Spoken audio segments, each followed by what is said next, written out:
Hey there. Tonight, we're traveling back to 218 BCE, to a world where the ground itself trembled beneath footsteps that could crack stone. You know what's funny? Your history teacher probably mentioned Hannibal crossing the Alps, showed you a painting of elephants in snow, and moved on to Roman emperors. But they never told you what it actually felt like to stand in the shadow of a war elephant. They never explained why hardened soldiers, men who'd seen limbs severed and cities burned, would break formation and run at the mere trumpet of these creatures. You are about to become one of them. Not Hannibal, not a famous general whose name echoes through millennia. No, you're going to be someone history forgot entirely. A mahout, an elephant handler. The person who lived, breathed, and often died alongside these walking siege engines that Carthage wielded like living nightmares. And here's what's interesting. Dragons were never real. But for 300 years, war elephants absolutely were.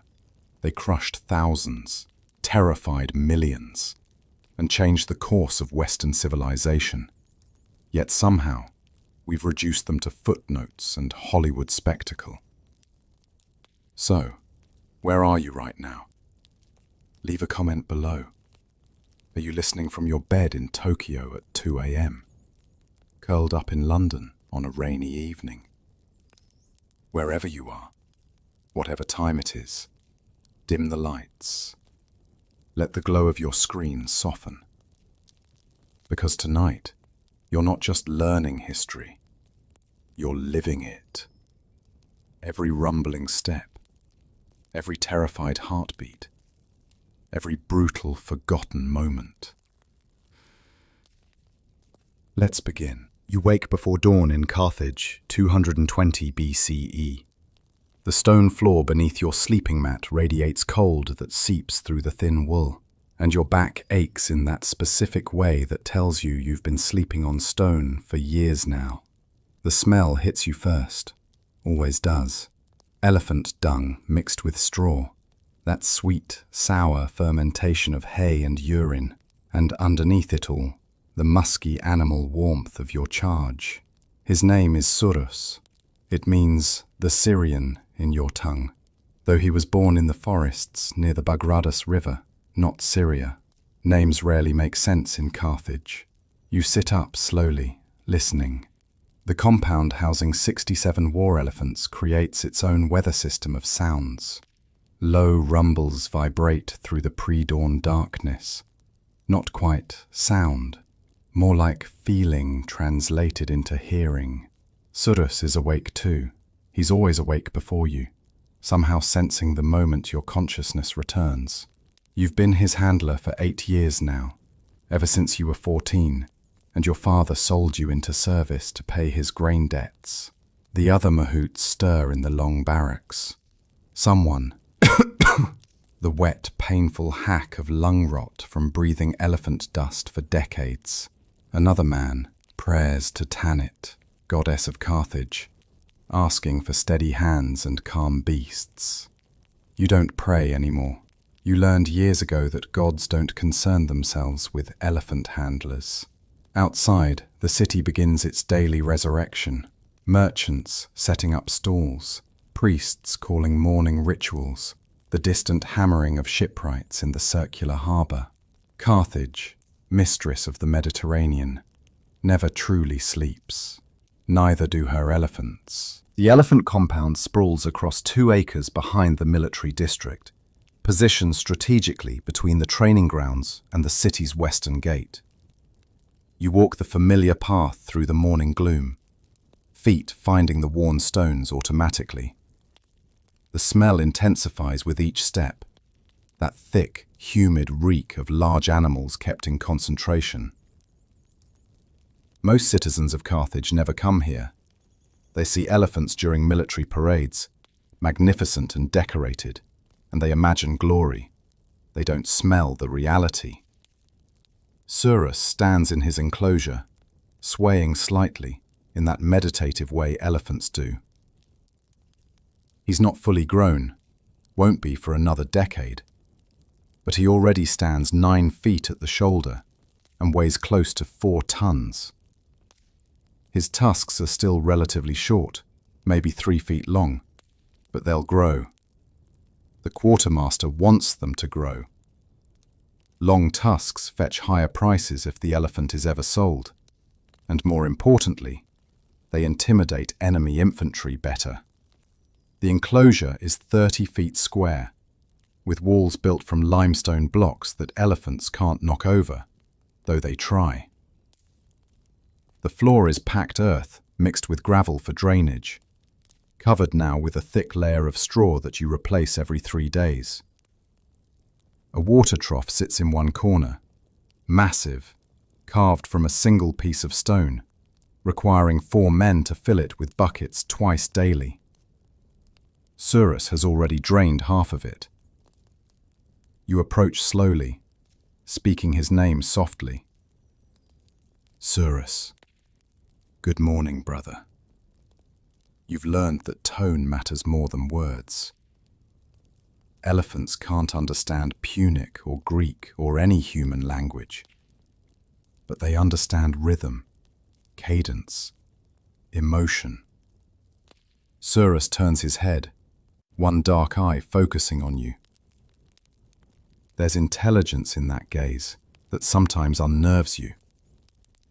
He sees you, not as soldiers see each other, but as something else. Recognition, memory, perhaps judgment. Feeding time is a 3-hour process that begins before the sun properly rises. You leave Surus briefly to collect his morning ration from the fodder storage, a massive warehouse that consumes a staggering portion of Carthage's agricultural production. Here's something they never mention in the histories. Maintaining a war elephant corps costs approximately the same as maintaining 3,000 infantry. One elephant eats 300 pounds of vegetation daily. 67 elephants eat 10 tons. Every single day. Forever. You load a wheelbarrow with pressed hay, date palm fronds, acacia branches, and a mixture of grain that the stable master insists improves their aggression for battle. You doubt this. Elephants become aggressive when frightened or provoked, not from eating specific grains. But quartermaster logic works differently than animal logic. The barrow is heavy. Your shoulders take the weight as you push it back through the compound. Other mahouts are doing the same, creating a small traffic pattern of men and wheelbarrows in the growing light. You pass Hassan, who handles 3 elephants instead of 1 because their previous mahouts died. 1 trampled during training, 1 from fever, 1 simply disappeared and was probably eaten by his charge. Hassan looks skeletal. Handling 3 elephants alone will kill him within a year. You pass Ishamachos, a Greek mahout captured during the last Sicilian campaign and pressed into service. He's teaching his elephant commands in Greek, which seems to work as well as Punic commands, proving again that elephants don't care about language. He nods at you. You nod back. There's a camaraderie among mahouts that doesn't extend to words. You're united by shared understanding that you work with animals that could kill you in an instant, but usually choose not to. While Surus eats, you perform the daily inspection that keeps him combat ready, or at least keeps him from dying of preventable infections. You circle him slowly, running your hands across his hide, feeling for hotspots that indicate abscesses forming beneath the thick skin. Elephant skin is deceptive. It looks like armor, feels like old leather left in the sun, but it's surprisingly delicate. A small cut can fester into a fatal infection within a week. You find a scrape on his left hind leg, maybe 6 inches long, shallow, probably got it rubbing against the stone wall. You make a mental note to apply the honey and vinegar mixture the stable master swears prevents corruption. You're not sure it does anything, but tradition carries weight in military operations, and elephant husbandry is 90% tradition, 10% science, percent desperate improvisation. His feet require the most attention. Each foot, massive, pillar-like, almost circular, needs checking for stones lodged between the toenails.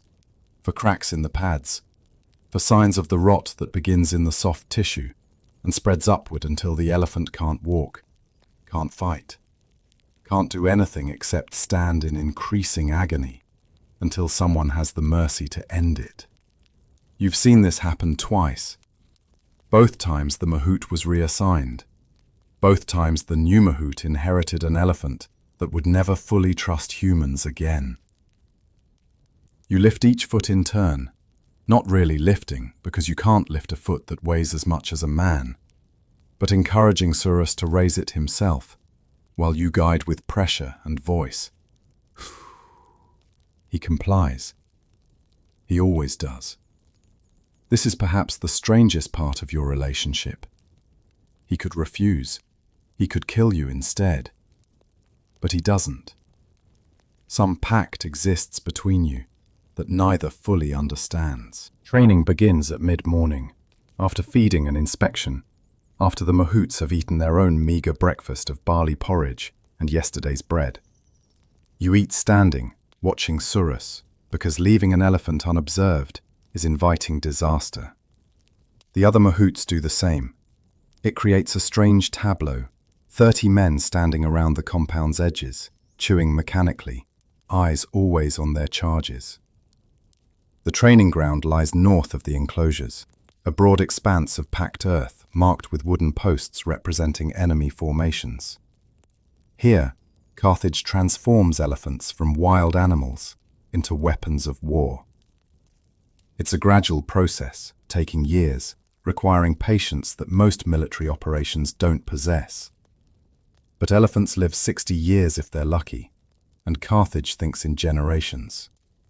You guide Surus out of his enclosure using voice commands and the ankus, not striking him, just tapping specific points on his hide that signal direction. Left shoulder for left turn, right for right, base of the skull for forward, behind the ear for stop. These are pressure points, places where the ankus gets his attention without causing real pain. Some mahouts beat their elephants. Those elephants eventually kill them. The training ground swarms with activity. 16 elephants today, arranged in loose formation. The elephant master, a Libyan named Hannibal, who claims to have trained elephants for 30 years, stands on a raised platform, shouting instructions in 3 languages: Punic, Libyan, and broken Greek. He's missing his left hand, lost to an elephant 20 years ago. He considers this qualification rather than disability. Formation! He roars. Tight line! These animals are living siege towers, not wild cattle. Tighter! The first training exercise is simple. Forward march. 16 elephants, moving in coordinated line, maintaining formation without breaking into chaos. Simple in theory. In practice, elephants possess individual personalities, fears and hierarchies that military discipline finds difficult to override. The lead elephant, a massive bull named Tanit's Thunder, decides the pace. If he moves, others follow. If he balks, the line collapses. Hannibal gives the signal. You tap Surus forward. He takes 3 steps, stops. His ears fan wide. Elephant sign language for alertness, possibly alarm. You scan the training ground, trying to see what he sees. Nothing obvious. But elephants perceive frequencies humans can't hear, smell things miles away on wind currents, sense vibrations through their feet that would require expensive equipment to detect. Maybe he smells a predator that wandered too close to the city. Maybe he hears something in the tonal quality of Hanibal's voice that suggests danger. Maybe he's just being stubborn. You tap again, harder. Forward, Surus. Forward! He takes 2 more steps. The line is ragged now. Some elephants ahead, some behind. Tanit's Thunder has broken into a faster walk, his mahout struggling to slow him. Hassan's nervous elephant plants its feet, trunk raised, trumpeting alarm. The sound is extraordinary. Starts low in the chest, climbs through octaves, ends in a resonant blast that you feel in your bones. 3 other elephants respond with their own trumpeting trumpets. The formation dissolves. This happens most training days. You've learned to expect it. Mahabal hasn't learned to accept it. He's screaming now. Words lost in the chaos of trumpet calls and stamping feet. You focus on Surus, just Surus, blocking out everything else. After 2 hours of formation drills, more chaos than progress, Mahabal calls for weapon training. This is where elephant warfare transforms from theory into nightmare. Each war elephant fights with 3 weapons: tusks, feet, and trunk. The tusks are obvious. Great curved spears of ivory that can impale a man like skewering fruit. The feet turn human bodies into broken geometry, crushing ribs into lung tissue, splitting skulls like overripe melons. But the trunk is perhaps most terrifying. Prehensile, powerful enough to tear a man's arm from his socket, dexterous enough to remove a head like plucking an apple. Training these attacks feels wrong every time. You're teaching a gentle animal to kill.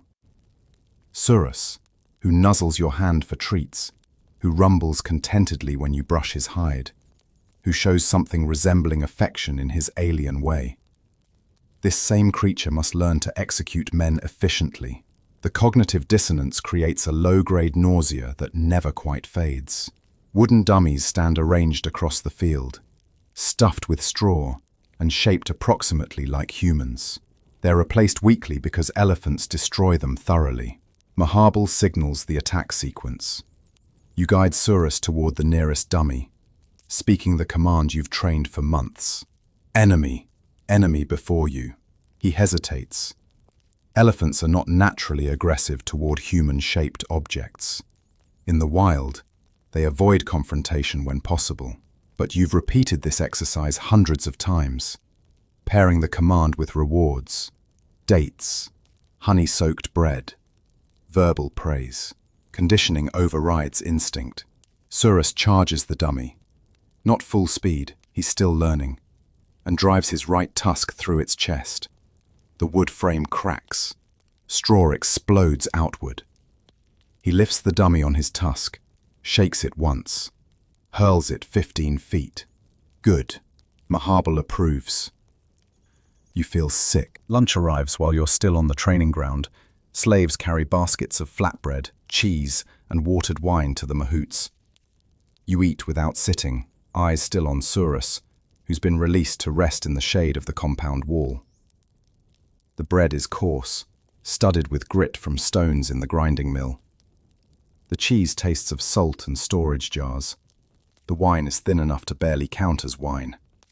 You eat it all anyway. Fuel for the body that serves the elephant, that serves Carthage. Hassan approaches, limping slightly. His left leg took a glancing blow from one of his elephants yesterday. Not enough to break bone, but enough to create spectacular bruising. You saw it this morning in the bathhouse, purple-black spreading from knee to hip. He should rest. He won't. There's no one to cover his elephants. Your elephant is steady, he says in Libyan-accented Punic. It's a compliment. Steady elephants are rare. Today, you reply. Tomorrow he might panic at a leaf. Hassan laughs, though it sounds like coughing. True. Mine panicked at their own shadows this morning. I think the middle one is going mad. She sees things that aren't there. This happens sometimes. Elephants are intelligent enough to develop what humans would call mental illness. Depression, paranoia, rage disorders. When a war elephant goes truly mad, there's no option but to execute it before it kills someone. Usually the mahout volunteers to do it. Usually they use poison in the food, because even a mahout can't stop a 5-ton animal that's decided to destroy everything around it. The stable master knows, you ask. I reported it. He said to manage it. Hassan shrugs. So I manage it. Translation. The elephant corps can't afford to lose another animal, so they'll push her until she breaks completely. then act surprised when the inevitable happens. Afternoon training focuses on noise desensitization, preparing elephants for the overwhelming sensory assault of actual battle. War is loud, unimaginably loud to creatures whose hearing extends into infrasound ranges that humans can't perceive. A single trumpet blast to an elephant is like standing inside a bell while it's being struck. Battle creates constant bell striking. Hannibal stations drummers around the training ground, 12 men with massive war drums, the kind infantry march to, the kind that announce Carthage's approach from miles away. The drummers beat a steady rhythm that builds in intensity, from gentle thumping to earth-shaking thunder. You watch Surus's ears. They swivel, tracking the sounds. His trunk raises slightly. Not full alarm, but heightened awareness. Steady, you tell him. Just noise, nothing more. But it's never just noise. Ancient instinct, coded across millennia, tells him that loud sounds mean danger. Predators, storms, threats requiring flight. You're asking him to override millions of years of evolution with months of training. Sometimes it works. Sometimes the most battle-hardened elephant breaks formation and runs because something in the drums touches that primal fear center. Horns join the drums, brass instruments producing harsh, discordant blasts. Then cymbals.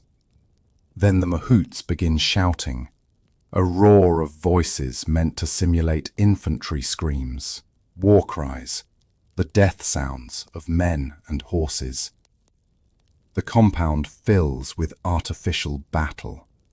Surus shifts his weight, trunk swinging nervously. You place your hand on his foreleg, applying pressure. Physical contact as anchor. I'm here. You're safe. I'm here. 3 elephants break. 2 just back away, trunks raised, refusing to move forward. The third, Hassan's mad one, trumpets and charges the nearest drummer. Hassan runs after her, shouting commands she no longer hears. The drummer dives aside. The elephant destroys his drum in 2 stomps. Then stands there, breathing hard, looking confused. Evening brings the final task of the day, bathing. War elephants require regular water immersion to maintain skin health and regulate body temperature. The bathing pool lies south of the compound, fed by an aqueduct that brings water from the Bagradus River. It's large enough for 3 elephants simultaneously, maybe 40 feet across and 8 feet deep. Roman engineers would be impressed if they ever saw it, which they won't, because in 7 years Hannibal will use elephants to destroy Roman legions at the Trebia River, and Rome will learn to fear these creatures in ways they cannot yet imagine. You guide Surus toward the pool. He knows this routine, anticipates it, moves faster than during training. Elephants love water. It's one of the few times they seem genuinely joyful in their captive lives. You let him enter first, watching as he wades deeper until the water reaches his belly, then his shoulders. He submerges completely, just his trunk remaining above water like a breathing tube. Stays under for 30 seconds. Surfaces with a spray of water from his trunk. The elephant equivalent of laughter. You wade in after him, still wearing your tunic. It needs washing anyway, and bathing yourself while bathing him saves time. The water is cool, almost cold, a shock after the day's heat. You scrub his hide with brushes made from palm fiber, working to remove the accumulated dirt, dead skin, and parasites that colonize elephant hide. It's vigorous work, requiring strength. You scrub his ears, careful with the delicate edges. Scrub his trunk, which he lifts obligingly, behind his ears, where ticks like to hide. Down his flanks. His belly, which requires diving underwater while holding your breath. Other mahouts work with their elephants at the pool's far end. There's an unspoken rule about spacing. Give each pair distance, because elephants in water become playful and might accidentally drown a human in their enthusiasm. Night settles over Carthage with the particular weight of Mediterranean summer. Warm air, cricket sounds, the distant murmur of the city that never quite silences. You return Surus to his enclosure after bathing, both of you cleaner but exhausted. He drinks deeply from his trough, then settles into his sleeping position. Forelegs folded under him, rear legs extended, head resting near the ground. Elephants don't lie down completely like humans do. Their weight makes it difficult to breathe if fully horizontal. You should return to your barracks, eat the evening meal, sleep, but you stay, sitting against the enclosure wall, watching him. This has become habit over 8 years. These evening minutes when the day's demands fade, and you simply exist in each other's presence. Companionship without agenda. He knows you're there.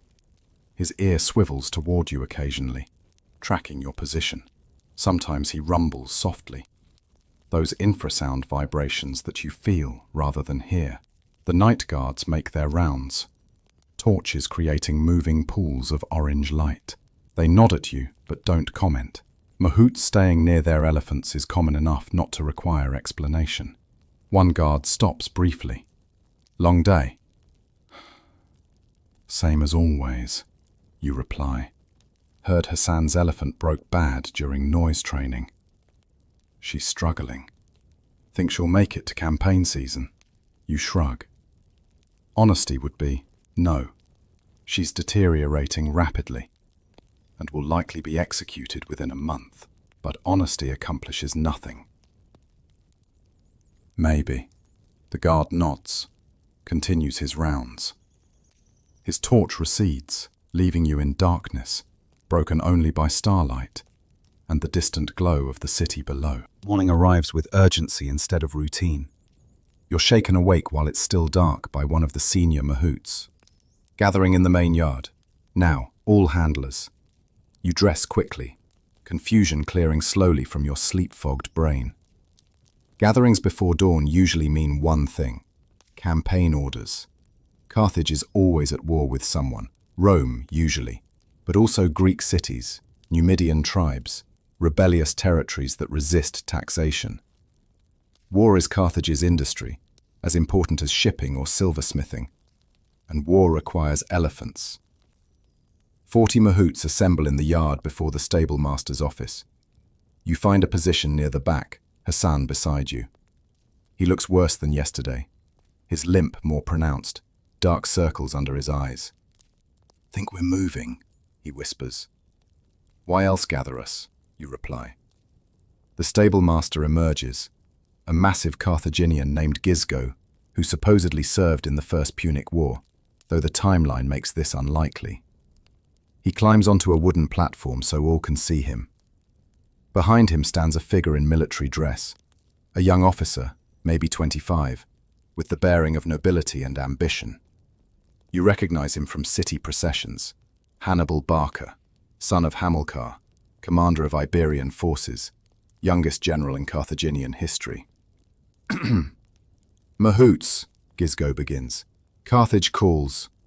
The Senate has approved General Hannibal's plan for a new campaign against Rome. We march within the month. Murmurs ripple through the assembled men. Within the month means immediate preparation, means no time for additional training, means going to war with what you have, ready or not. Hannibal steps forward. When he speaks, his voice carries authority despite his youth. We're taking 37 elephants to Iberia first, then east. Every animal must be battle-ready. I don't care if they're perfect. I care if they're functional. Can they march 20 miles? Can they fight when commanded? If yes, they're coming. Questions. Silence. You have many questions, but asking them would be pointless. Preparation for campaign consumes the next 20 days. War requires more than training animals to fight. It requires transforming them into mobile military units capable of sustained operation far from home.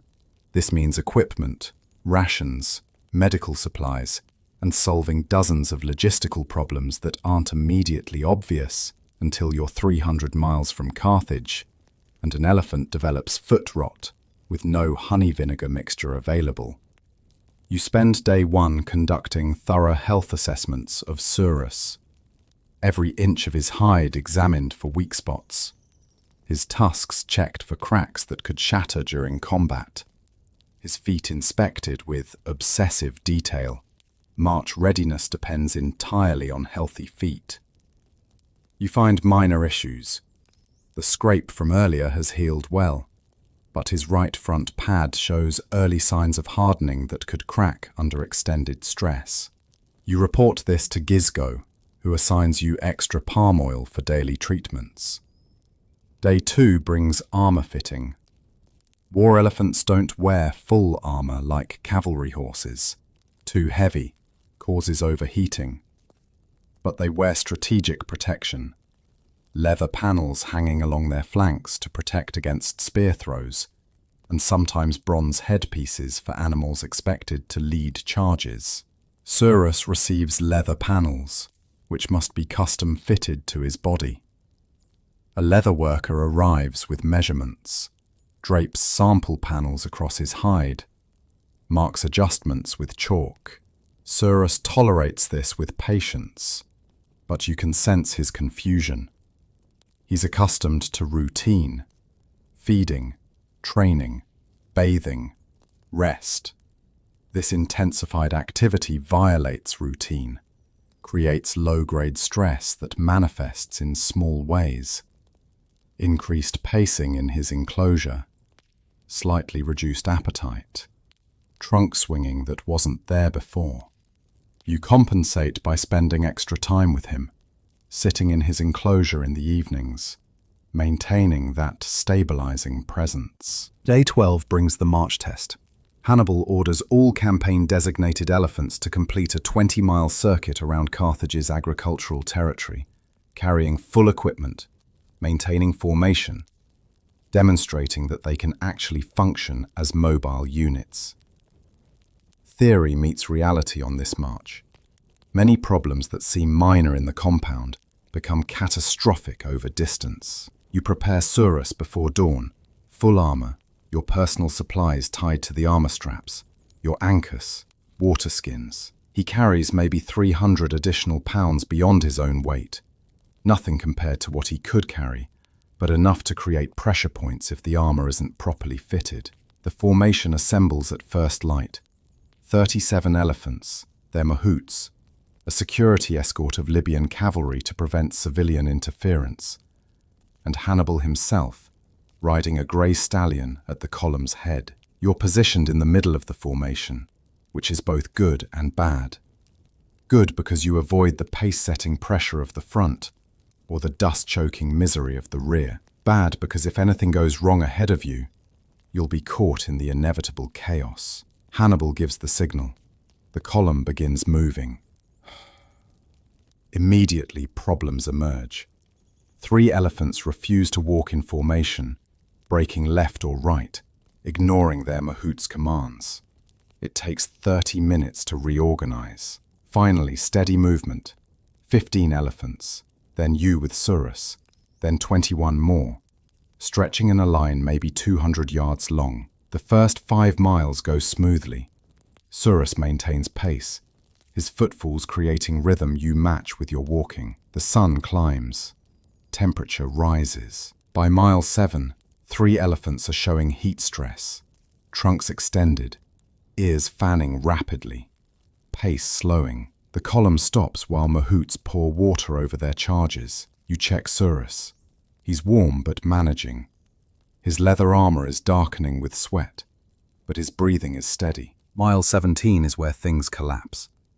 Hassan's mad elephant, the one you knew was deteriorating, the one the stablemaster ignored, finally breaks completely. You don't see the moment it happens. You only hear the trumpet blast that sends ice through your veins. The kind of blast that means pure panic, not battle readiness or heat stress or temporary alarm. This is the sound elephants make right before they kill something. The column ahead lurches into chaos.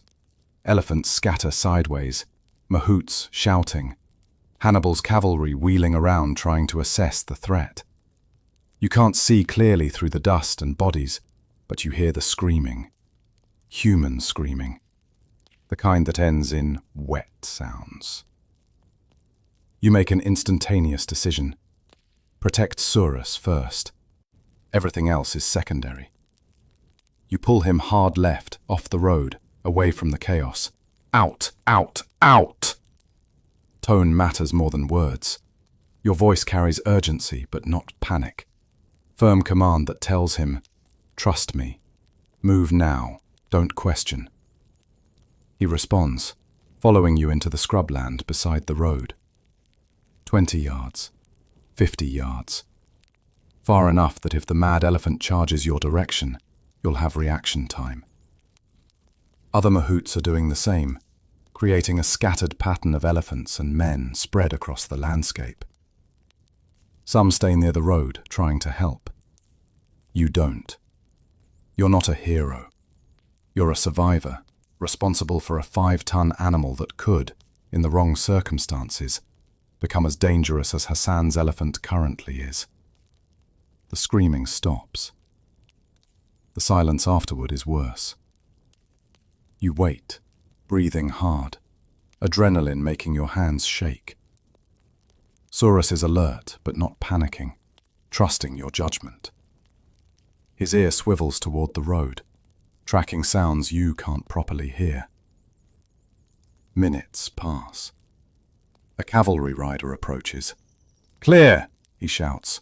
"One casualty. Continue march formation. One casualty."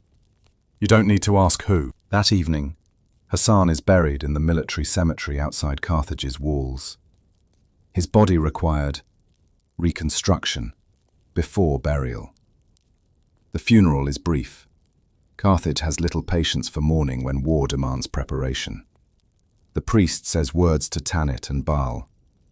Hassan's family, a brother you've never met, stands silent. The other mahouts attend, including you. You owe him that much. You think about the conversation days ago. If she breaks badly, get away from her. He nodded. He didn't run. Of course he didn't run. You wouldn't have either. The loyalty between mahout and elephant defies self-preservation instinct. It's the job. It's the pact. And sometimes the pact kills you. Hassan's mad elephant was executed immediately after the incident. Poison in her water. She drank, staggered, collapsed within minutes.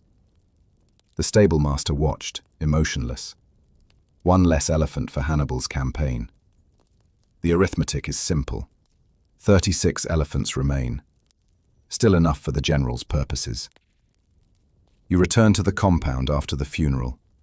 Surus is waiting, somehow sensing your mood. When you enter his enclosure, he extends his trunk, touches your chest gently. The gesture feels like sympathy, though you know elephants don't think in human emotional terms. Still, the touch helps. You sit against the enclosure wall.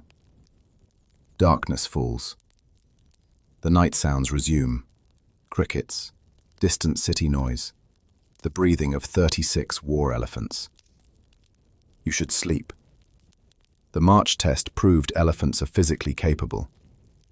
Hannibal will issue final deployment orders soon, maybe tomorrow. But sleep seems impossible. Hassan's screams echo in memory. You know they'll echo for years.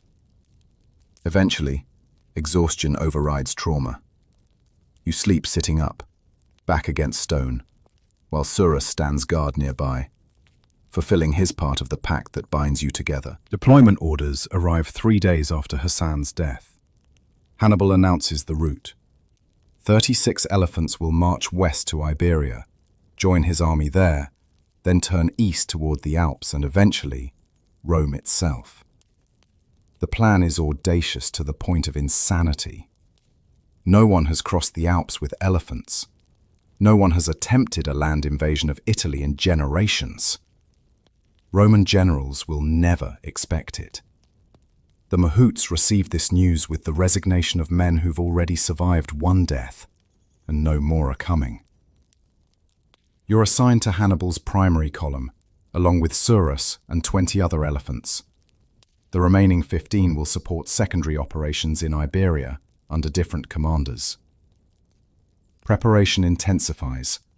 You triple-check Surus's equipment, armor straps reinforced, spare leather in your pack for repairs, 3 ancuses in case one breaks. Your personal supplies are minimal: 2 tunics, spare sandals, medical kit, water skins, dried food for the first week. After that, you'll forage or starve with everyone else.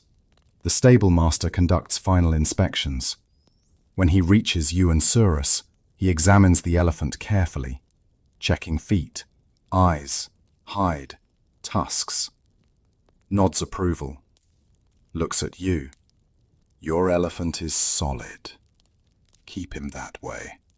Yes, sir. We lost Hassan's beast. Can't lose more. Understood, sir. He moves to the next mahout. The message is clear. Elephants matter more than mahouts. Always have. If the choice comes down to your life or Surus's, Carthage expects you to choose Surus. You already knew this. The job made it clear on day 1. The night before departure, you write a letter to your father. You haven't spoken in 8 years, not since he sold you into service. But something compels recording final thoughts. You keep it brief. I march tomorrow with Hannibal's army to fight Rome. Likely I won't return. This is not regret. This is simply information. You don't send it. Why would you? But writing it creates a sense of closure. Dawn of departure day breaks clear and hot. 36 war elephants assemble in Carthage's main square, creating a spectacle that draws thousands of citizens. This is propaganda as much as logistics. Carthage displays its power before sending that power against Rome. The elephants are decorated with dyed cloth, their armor polished, their mahouts wearing ceremonial tunics rather than the work-stained rags of daily service. You feel ridiculous in your ceremonial tunic. Clean, bright purple, completely impractical for extended campaign. Hannibal addresses the crowd from a raised platform, speaking about Carthaginian glory, Roman aggression, righteous vengeance for past defeats.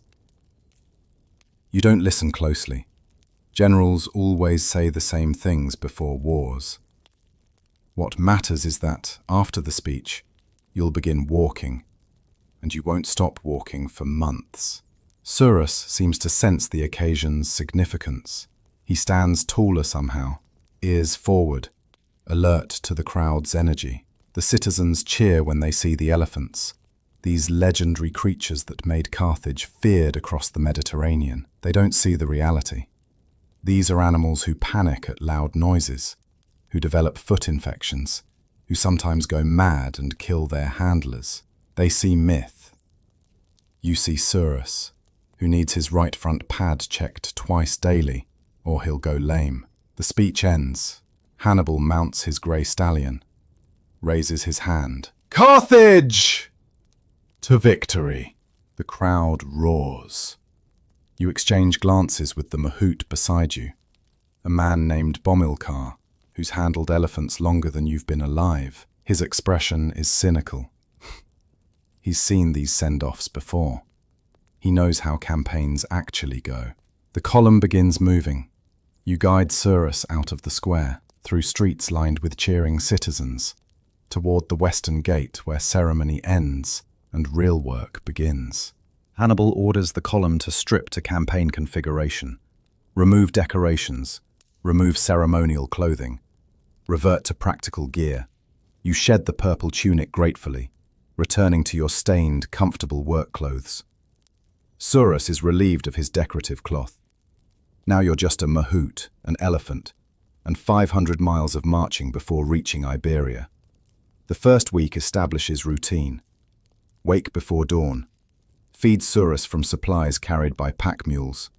300 pounds of fodder per elephant per day requires significant logistical support. March 6 to 8 hours, depending on terrain and weather. Stop at midday during the hottest hours. Elephants overheat easily. Resume marching in late afternoon. Make camp at dusk. Inspect Surus thoroughly. Feet, hide, eyes, eating behavior. Sleep. Repeat. You pass through Carthaginian territory easily. The roads are good. Settlements provide additional supplies. Locals are accustomed to military columns. But even here, problems emerge. 2 elephants develop foot infections despite careful preventive treatment. 1 elephant refuses to eat for 3 days, loses dangerous weight, then suddenly resumes eating with no clear cause. Another elephant becomes aggressive toward his mahout. Not dangerously so, but enough that handling becomes difficult. Your feet develop serious blisters by day 4, then calluses by day 7.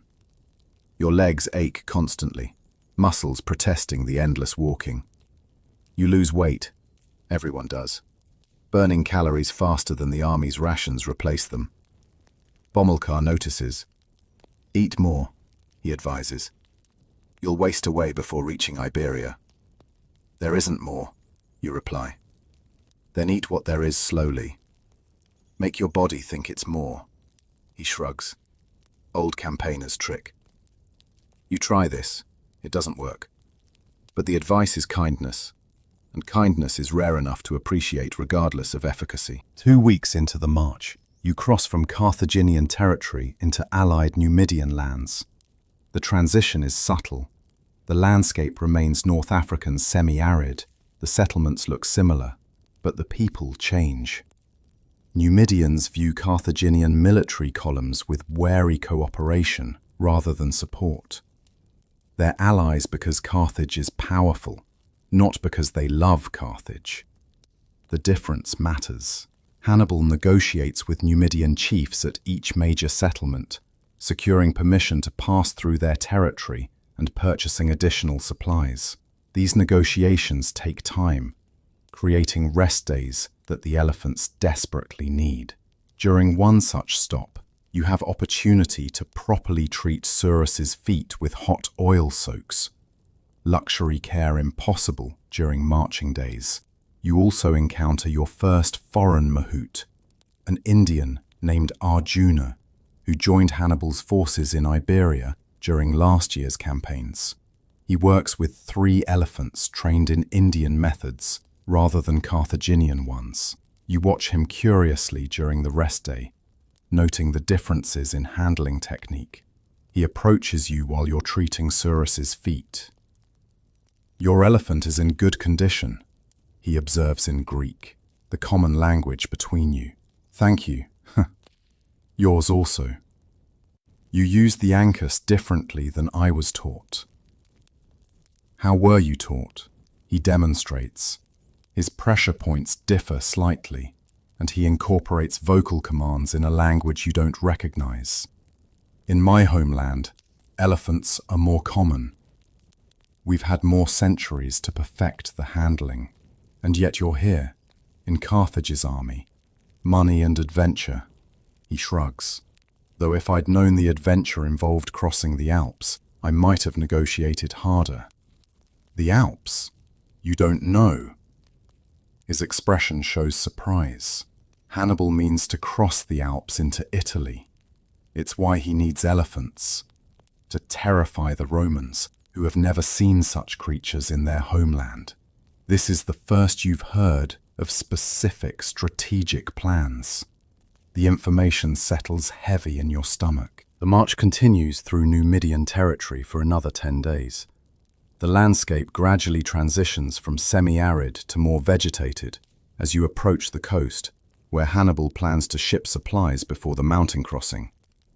The elephants handle this section well. Daily routines have been established, the mahouts have adjusted to constant walking, and the animals have toughened physically. But morale deteriorates.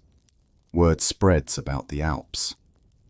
Men who've seen mountains describe them in terms that sound exaggerated.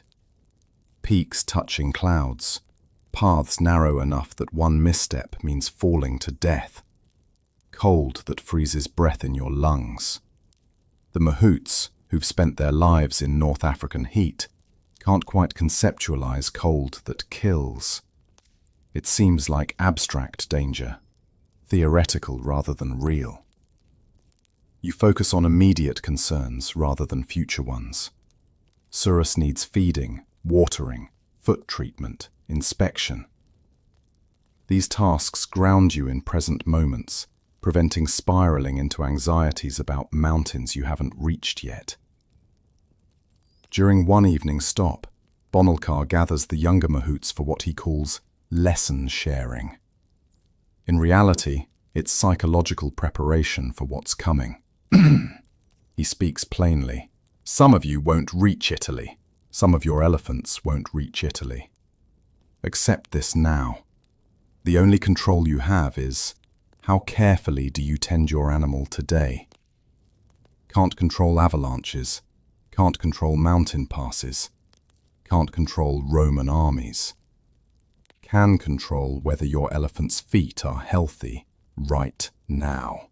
Someone asks, how many elephants do you think will survive the Alps? Bomilcar considers. Half. Maybe fewer. Silence greets this estimate. 18 elephants lost to mountains means 18 mahouts without purpose, assuming those mahouts survive. Carthage doesn't maintain unemployed mahouts. You'll be reassigned to infantry probably, or sent home, disgraced. So keep your elephant alive, Bomilcar concludes. It's not just about the elephant. You reach the coast after 26 days of marching. The Mediterranean sprawls blue and endless before you, ships visible on the horizon. Hannibal establishes a large staging camp while arranging sea transport for supplies and equipment. The elephants aren't being shipped. Too risky, too expensive. You'll continue on foot, following the coast northeast toward Iberia, then eventually inland toward the Alps. The coastal stop provides 5 rest days. Luxury. You guide Surus into the sea itself, the first time he's experienced salt water. He's uncertain initially, testing it with his trunk, but quickly decides it's acceptable. He submerges completely, only trunk visible, then surfaces with obvious pleasure. You swim beside him, the first proper bathing since leaving Carthage. The salt stings your various cuts and blisters, but the coolness is worth it. Other elephants share the beach, creating a strange tableau. War machines playing like children in the surf. Several mahouts laugh, an uncommon sound these weeks. Even Bomilcar smiles, floating on his back in the waves. For this moment, the Alps don't exist. There's only sun, water, and elephants enjoying themselves. On the 3rd rest day, supplies arrive by ship. Grain, dried meat, new rope, replacement armor, and, critically, additional medicinal supplies for elephant care. You receive fresh palm oil, honey, vinegar, and a substance the quartermaster calls mountain herbs that supposedly prevents cold-related illnesses. You're skeptical, but accept it. Hannibal uses these days to address the entire army, not just officers. He speaks about the campaign's purpose. Rome must be destroyed where it's strong, in Italy itself. Carthage has lost 2 wars to Rome through traditional approaches. This requires something unprecedented, "We will do what they think impossible," he declares. "And in doing the impossible, we will break their spirit before we break their legions." It's stirring rhetoric. You wonder how stirring it'll feel halfway up a frozen mountain. The march resumes on day 6, following the coast northeast. The terrain changes gradually from flat coastal plains to rolling hills to steeper inclines. Hannibal pushes the pace now. He wants to reach the Alps before winter fully arrives, which means covering ground faster than the elephants prefer. 8-hour marching days become 10-hour days. Rest stops shorten. The urgency manifests in how officers annoyed bark orders, how supply wagons move faster, how the entire column feels pulled forward by invisible tension. Surus manages, but you can see the strain. His breathing is heavier at day's end. He drinks more water. His appetite, while still present, isn't as enthusiastic. You compensate by extending evening care routines, extra foot treatments, thorough hide inspections, ensuring he eats his full rations even when tired. 3 elephants begin showing serious deterioration. One develops a persistent cough that the veterinarians can't diagnose or treat effectively. Another's feet crack despite constant oil treatment. The sustained marching is simply too much. The third becomes increasingly aggressive, requiring 2 mahouts to handle. Bonelcar predicts these 3 won't reach the Alps. He's probably right. You pass through Allied territories where local leaders provide supplies, but view the elephant column with superstition.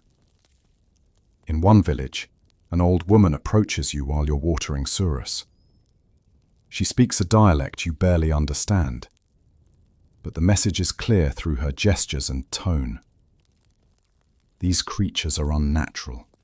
They anger the gods. They will bring disaster. You nod politely and continue working. Her superstition isn't your concern. But that night, camped near her village, one of the sick elephants dies.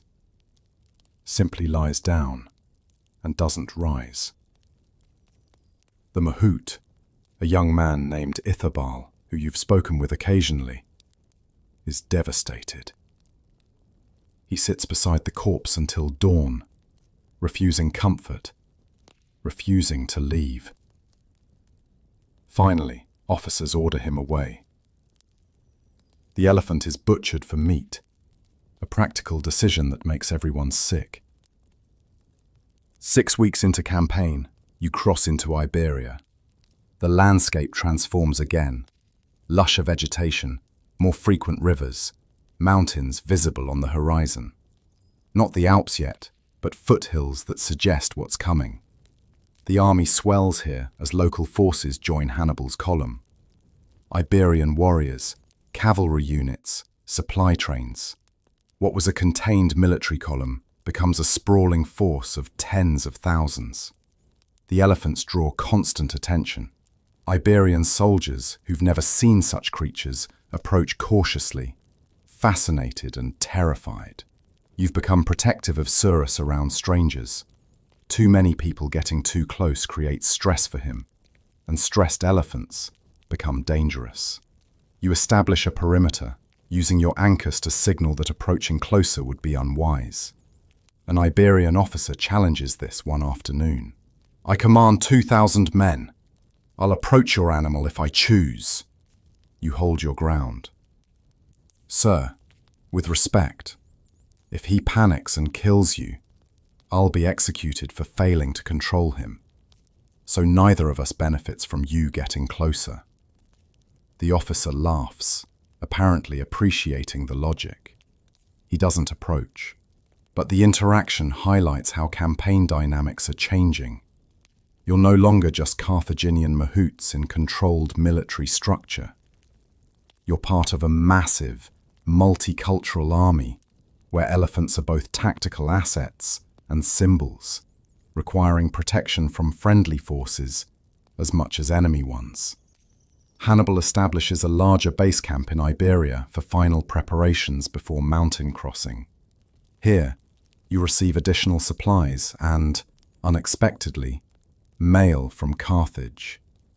A satchel arrives, containing letters for various soldiers. You have none, having no one to write you. But Bomilcar receives several, and he shares news. Carthage celebrates the campaign's progress. Hannibal is praised as a strategic genius. War elephants are the subject of popular songs. They're singing about us while we're living in dirt and marching ourselves to death, Bomilcar observes. How inspiring. The final week in Iberia is spent on what Hannibal calls alpine conditioning, attempting to prepare men and elephants for mountains by marching them through Iberian foothills. The terrain here isn't remotely comparable to what's coming, but it's steep enough to reveal weaknesses. 2 more elephants fail during these conditioning marches, unable to handle prolonged climbing. Both are left behind, with garrison forces in Iberia. The elephant count drops to 32. You push Surus hard during these conditioning days, harder than feels comfortable, deliberately seeking his breaking point while you're still in safe territory. Better to discover limitations now than halfway up the Alps. He responds well, breath labored during climbs, but recovery time is reasonable. His feet remain healthy through aggressive preventive treatment. His appetite stays strong. Arjuna, the Indian mahout, comments on this during one evening. Your elephant is one of the strongest. You should be proud. I'm just doing the work, you reply. It's more than work. Some mahouts do work, but their elephants fail anyway. You have gift for this. You don't know how to respond to praise, so you don't. Just return to treating Surus's feet while Arjuna watches, occasionally offering suggestions from Indian elephant handling tradition that you file away mentally. On the last day before Alpine departure, Hannibal addresses the elephant handlers specifically. 32 mahouts stand in formation while he outlines expectations. You are not decorative. You are the shock force that will break Roman formations. Every elephant that reaches Italy increases our advantage. Every elephant lost in the mountains weakens us. I need you to understand. Your survival is secondary to your elephant's survival. If you're injured, you continue. If you're dying, you get your elephant to safety before you collapse. Is this clear? Yes, sir, 32 voices respond. You realize you've just been ordered to prioritize Surus's life over your own, in explicit, unmistakable terms. You already knew this implicitly. Hearing it stated officially somehow makes it more real. The outs begin not dramatically but gradually. First day of approach, the terrain is merely hilly. Second day, hills become foothills. Third day, you're climbing genuine slopes, with the mountains rising ahead like walls reaching to touch sky. The scale is incomprehensible until you're actually beneath them. You've seen mountains from distance, everyone has, but standing at their base, preparing to climb with a 5-ton elephant, reveals how thoroughly you've underestimated this task. Temperature drops noticeably as you gain elevation. What was warm Iberian autumn becomes cool, then cold, then genuinely uncomfortable. You're not dressed for this. None of the mahouts are. Carthaginian military planning accounted for equipment, food, and route, but somehow failed to provide adequate cold weather clothing for North African men who've never experienced real winter. Surus notices the cold too. Elephants regulate temperature through their ears, and you watch his ears fan frequently, working to maintain body heat. His breathing produces visible vapor now, something you've never seen before. It's disorienting, this reminder that breath has temperature. The path narrows, What was a road becomes a trail, becomes a suggestion of passage. Hannibal's engineers work constantly, widening paths where possible, building crude bridges over gaps, sometimes literally carving passage through rock. The army's pace slows to whatever the engineers can manage. Some days you advance 5 miles, some days 2.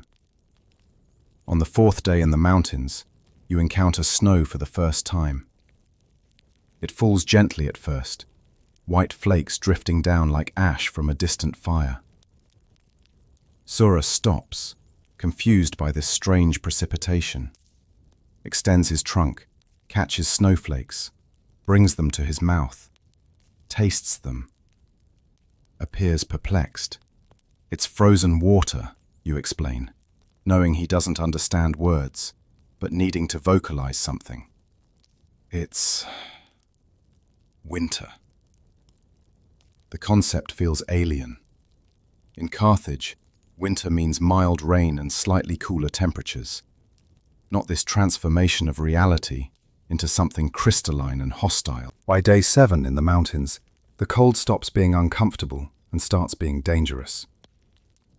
2 soldiers die overnight from what the medical officers call cold death. They simply don't wake up, frozen in their sleep.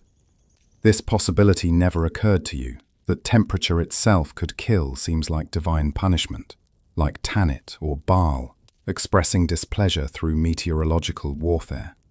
Surus is struggling more visibly now. His movements are stiffer in the mornings, until he's walked enough to warm his muscles. His appetite has decreased, not vanished, but reduced to maybe 70% of normal.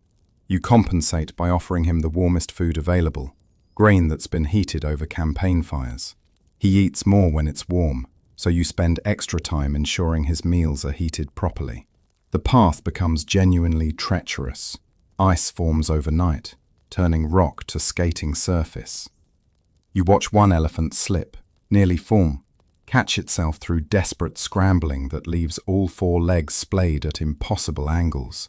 The mahout is screaming encouragement, terror evident in his voice. The elephant regains footing.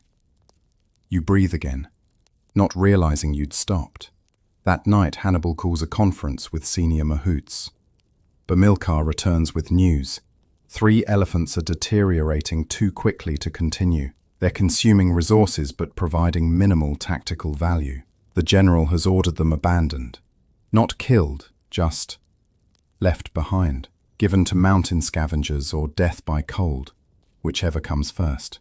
The mahouts are being reassigned to assist others handling multiple elephants. Abandoned, Bamilcar repeats, his tone carefully neutral. The general used that specific word. No one comments.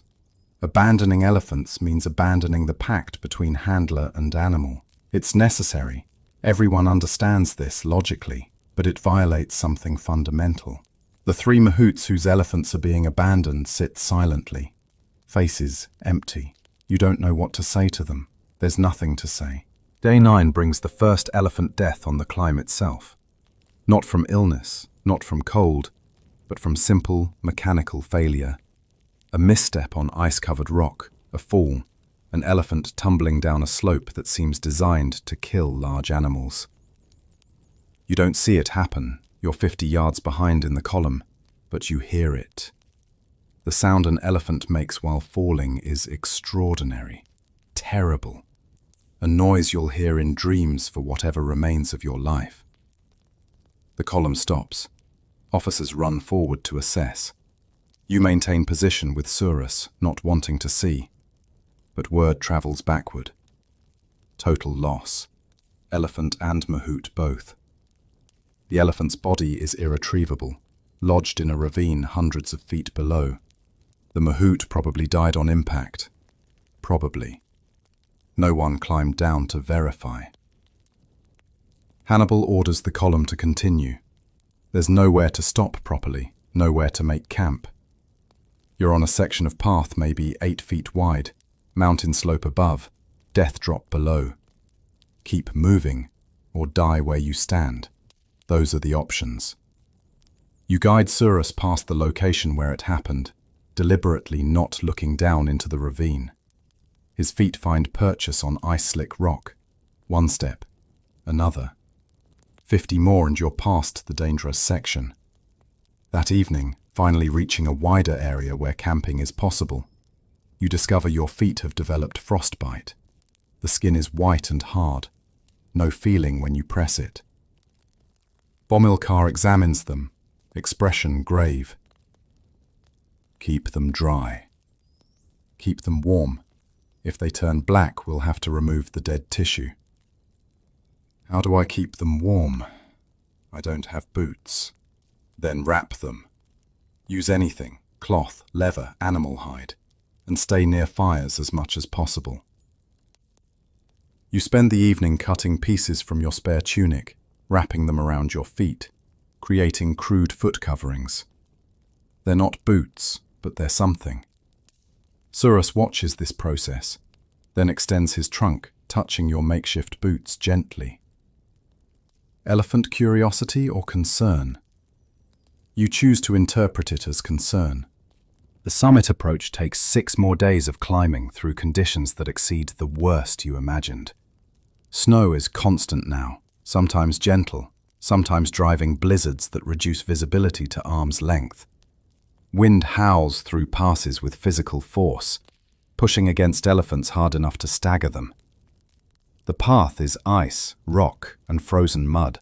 Slick, treacherous, murderous. You lose 2 more elephants during this section.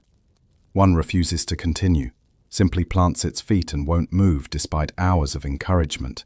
Threats, even physical striking which you hate but desperation requires. Eventually abandoned. The other develops something like pneumonia, breathing becoming wet and labored, then stops breathing entirely one morning, dead standing up, frozen in place. The mahout is reassigned. Your own condition deteriorates.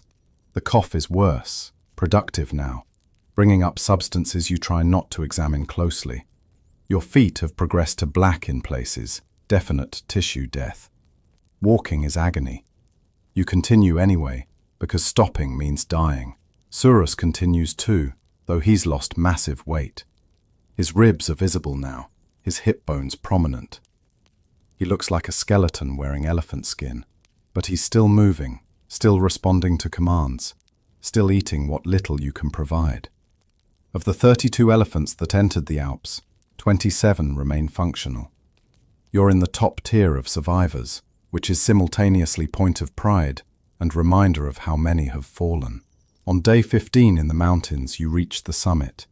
There's no marker, no dramatic moment, just a gradual realization that you're no longer climbing. The path ahead descends. You've crossed the highest point. Behind you, the way you came. Ahead, Italy. Somewhere down there, Rome. Hannibal gathers the army, what remains of it, maybe half of what entered the mountains, and gives a speech about triumph, about how they've done the impossible, about how Roman armies will tremble when they see you've actually arrived. You barely listen. You're too focused on not freezing to death at the summit where wind is strongest. Descent proves more dangerous than ascent in ways you didn't anticipate. Gravity becomes enemy. Elephants' weight works against them, pulling them forward faster than they can safely walk. Several times, Surus nearly loses control on steep sections, his momentum threatening to turn walk into tumbling fall. You work constantly to slow him, using voice, anchors pressure, and when necessary, your own body as brake, positioning yourself in front of him, pushing backward against his chest, your feet sliding on ice while you desperately try to create friction against 4 tons of forward-moving elephant. The cold doesn't improve with descent. You're still high enough that temperatures remain deadly, but snow becomes mixed with rain as elevation drops, creating a wet misery that somehow feels worse than dry cold. Everything is damp. Your makeshift boots disintegrate into soggy wrappings that provide minimal protection. Surus's leather armor is soaked, heavy, chafing his hide despite your efforts to adjust it. 3 more elephants are lost on the descent. 2 fall. Simpler mechanics than ascent, but equally fatal results. One develops what appears to be catastrophic illness, fever and delirium, then death within 6 hours. The pace is too fast for proper medical care, too desperate for adequate rest. Keep moving or die trying. Those remain the only options. You pass through a section of path where a previous army attempted this crossing. You can't tell when, years or decades or centuries ago, but evidence remains. Bones, human and animal both, scattered along the path where they fell and were never recovered. Some are ancient, weathered to fragments. Others are more recent. You wonder if Carthaginian bones will join this collection. Probably. Some already have, higher up where men died and were left. After 6 days of descent, the landscape begins changing. Trees appear, first scattered pines, then fuller forest. The elevation has dropped enough that snow becomes occasional rather than constant. You can see green vegetation, actual living plants instead of white death. You emerge from the Alps on day 23 of mountain crossing. The last day of descent brings you into Italian lowlands, broad plains, river valleys, civilization. The contrast with the frozen hell behind you is so severe, it feels hallucinatory. Warm air, green grass, birds singing, water that flows liquid instead of existing as ice. You stand at the base of the mountains, looking back at the path you survived, unable to process that you actually did this. Of 32 elephants that entered the Alps, 19 emerge. 13 lost to falls, cold, illness, and abandonment. 13 mahouts dead or reassigned. You survived. Surus survived. The mathematics of this feels impossible. Better than 50% survival rate when Bomilcar predicted far worse. But the cost for the survivors is severe. Hannibal orders a week of recovery before continuing toward Rome. You spend this week focused entirely on healing, both yourself and Surus. Your feet require serious medical attention. The army's physicians examine them, shake their heads, say you'll probably lose several toes. Probably isn't definitely, you reply. They shrug, apply foul-smelling poultices, wrap them in clean cloth. You can barely walk, but you're alive. Surus receives similar intensive care. His feet are examined by every available veterinarian and experienced mahout. The frostbite damage is significant but not catastrophic. With proper treatment and rest, he'll recover functionality. His weight loss is severe. He's lost perhaps 1,000 pounds. But Italian lowlands provide abundant fodder. He eats constantly during recovery week, his appetite returning with vengeance. You sleep for 14 hours straight the first night in the lowlands. Your body simply shuts down, demanding payment for the weeks you pushed it beyond reasonable limits. When you wake, you're momentarily disoriented, unsure where you are, why you're warm. Then memory returns. The Alps. You crossed the Alps. With an elephant. This seemed impossible 3 weeks ago. Now it's simply fact. Recovery week ends with stark reminder that you're in enemy territory. Roman scouts probe the edges of Hannibal's encampment, testing defenses, gathering intelligence. These are not the first Romans you've seen. There were Roman prisoners and merchants in Carthage, but they're the first you've seen as enemy combatants. They wear distinctive armor, carry themselves with disciplined confidence, retreat before engagement. They're evaluating you, calculating how much the Alps weakened Hannibal's force. The answer is significantly. Of the approximately 40,000 men who entered the mountains, fewer than 25,000 emerged. Half dead, equipment lost, morale damaged. But Hannibal retains his elephants, 19 war machines that Romans have no tactical experience fighting. This is the strategic gamble. Damaged army with unprecedented weapons versus fresh legions that have never faced elephants in combat. Preparation for battle begins immediately after recovery week. Your feet are still healing, still infected, but functionality is returning. You can walk with significant pain, but walk nonetheless. Surus has regained some weight, not enough, but enough to function. The veterinarians clear him for combat operations with caveat. He's not at full strength. Battles should be chosen carefully, but he's capable. Training resumes. Formation drills, noise desensitization, attack practice. It feels surreal doing this in warm Italian sunshine after the Alpine nightmare. Surus responds well, his muscle memory intact despite the ordeal. When Hannibal orders attack drills against wooden dummies, Surus executes perfectly, driving his tusks through targets with satisfying precision. The Alps didn't break him. You feel pride that borders on love, though you'd never vocalize this. Mahouts don't love elephants, but maybe you do anyway. Word arrives that Roman legions are approaching from the east. 3 legions, approximately 15,000 men, under a consul named Publius Cornelius Scipio. Hannibal wants to engage quickly, before Rome can organize larger responses. Battle will come within days. Battle comes at dawn on a cold November morning near the Trebia River. You're positioned in Hannibal's center, 11 elephants arranged in line formation, approximately 15 feet between each animal. The plan is simple. Roman infantry advances, elephants charge, break their formation through shock and terror. Carthaginian cavalry exploits the gaps. Simple plans rarely survive contact with reality, but it's what you have. You stand beside Surus in the pre-dawn darkness, checking his equipment for the 5th time. Armor secured, tusks oiled for better penetration.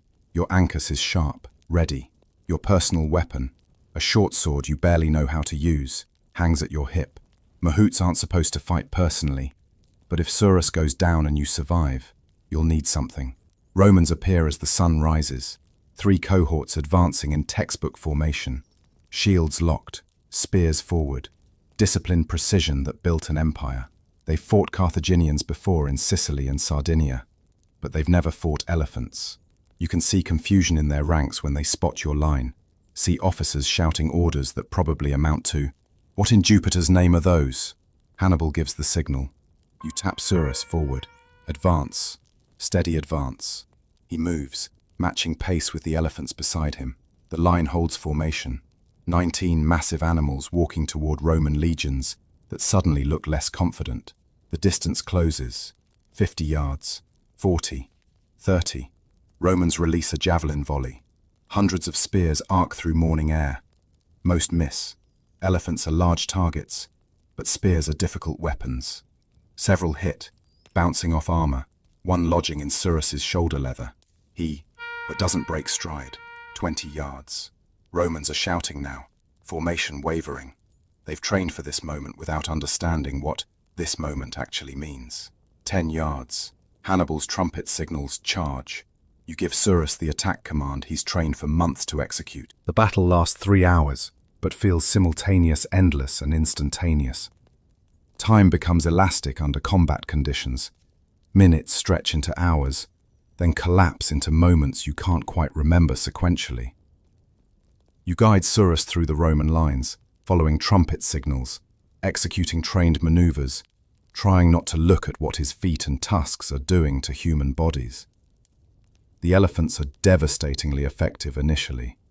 Roman lines break wherever elephants advance. Soldiers flee, creating gaps that Carthaginian cavalry exploits ruthlessly. For perhaps an hour, it seems like complete victory is inevitable. Then Roman officers adapt. They begin targeting elephant legs with spears from multiple angles, focusing attacks on isolated animals. 2 elephants go down under coordinated assault, their mahouts dying with them. One elephant panics and charges backward, trampling Carthaginian infantry. The eternal risk of elephants is that fear turns them from weapons into hazards. A Roman centurion with extraordinary courage runs directly at Surus, spear aimed for his eye. You react without thinking, swinging your ancus like a club, hitting the Roman's helmet hard enough to stagger him. Surus crushes him a moment later. You've just killed a man personally. The realization comes with strange distance. Should feel more significant. But in the chaos, it's just another action in a sequence of survival behaviors. By midday, Romans are retreating across the Trebia River, their formation shattered, casualties massive. Hannibal has won decisively. You're still alive. Surus is wounded, multiple spear cuts, one fairly deep in his rear leg, but mobile, functional. 16 elephants survived the battle, 3 lost. The cost is acceptable by military mathematics. You guide Surus away from the battlefield, toward where Carthaginian medical teams are establishing treatment areas. Your hands shake, now that immediate danger has passed. Delayed stress response. You fought your first battle, killed Romans, proven that crossing the Alps was worth it strategically. You feel nothing except exhaustion, and the need to treat Surus's wounds before they become infected. The days following Trebia are spent in recovery and strategic repositioning. Hannibal's victory was decisive enough that Roman forces in the region retreat, ceding large portions of northern Italy to Carthaginian control. But victory came with costs. 3 elephants dead, dozens of soldiers killed, hundreds wounded, and the 16 surviving elephants are all carrying battle damage that requires careful management. Surus's wounds heal slowly. The spear cut on his rear leg becomes infected, despite treatment, requiring daily cleaning and fresh poultices. You spend hours each day on wound care, obsessing over every detail. Infection could turn a survivable wound into fatal sepsis. You've come too far, survived too much, to lose him now. Winter settles over northern Italy. It's not as severe as the Alps, but it's cold enough to slow military operations. Hannibal establishes winter quarters, planning next year's campaign. You use this time to rebuild Surus's condition. Proper feeding, regular exercise, constant wound monitoring. He regains weight slowly. His muscle tone improves. By midwinter, he's back to approximate fighting capability. You use the time to process what you experienced. The Alps, the battle, killing Romans. The sounds elephants make when they're dying. The smell of battlefield, iron and meat and opened bowels.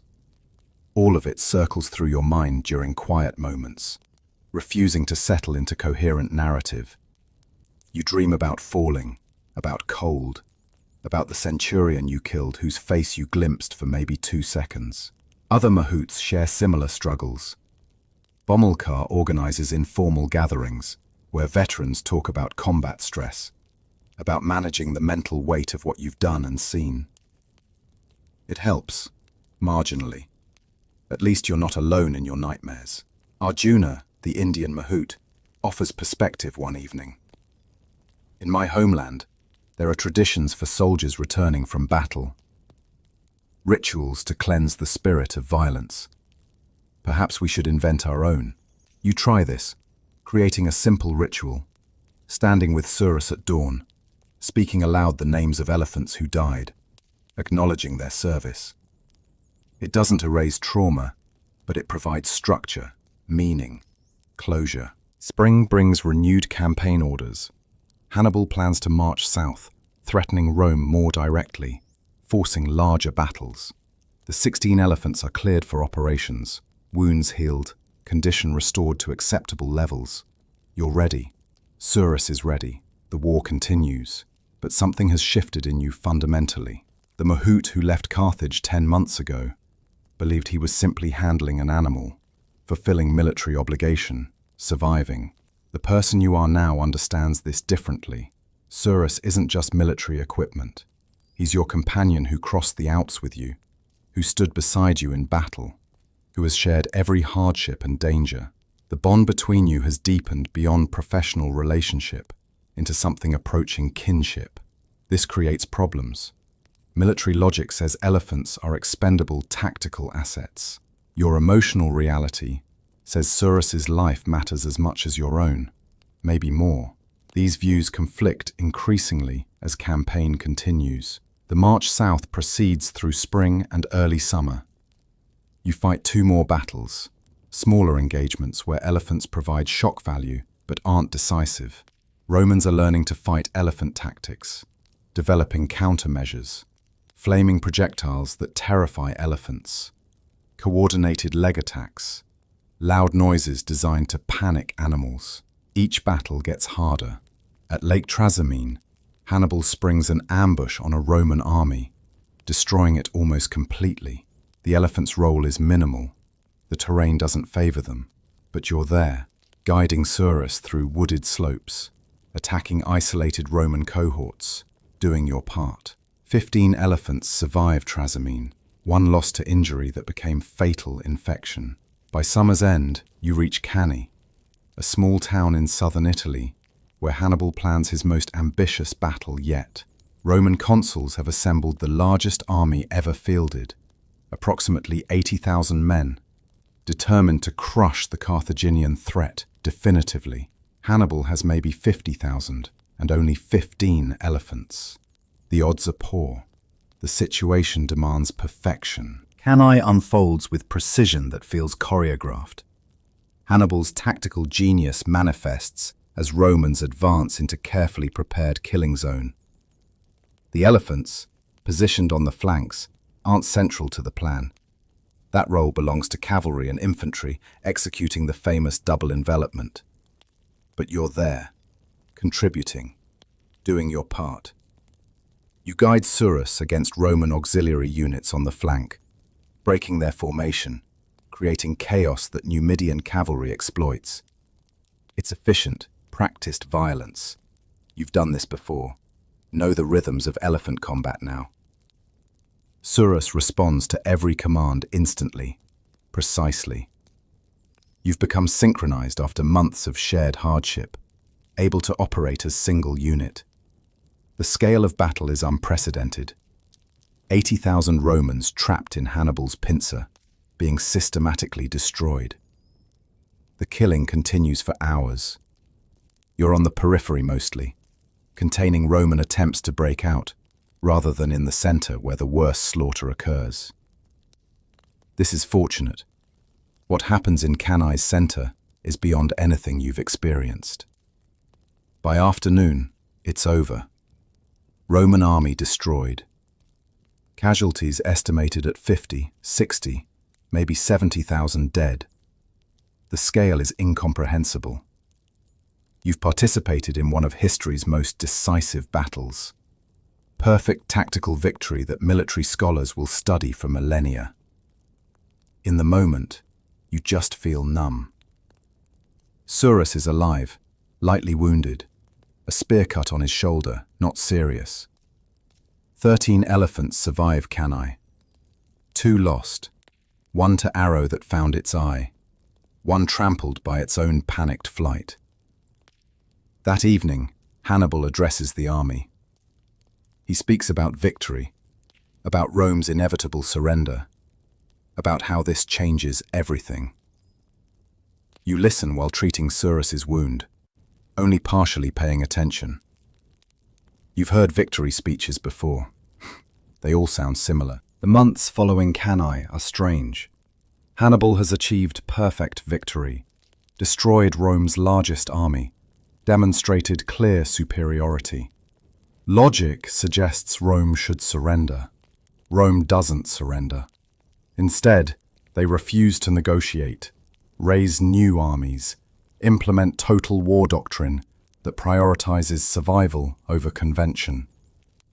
The war enters stalemate, where Carthage controls Italian countryside, but can't take fortified cities.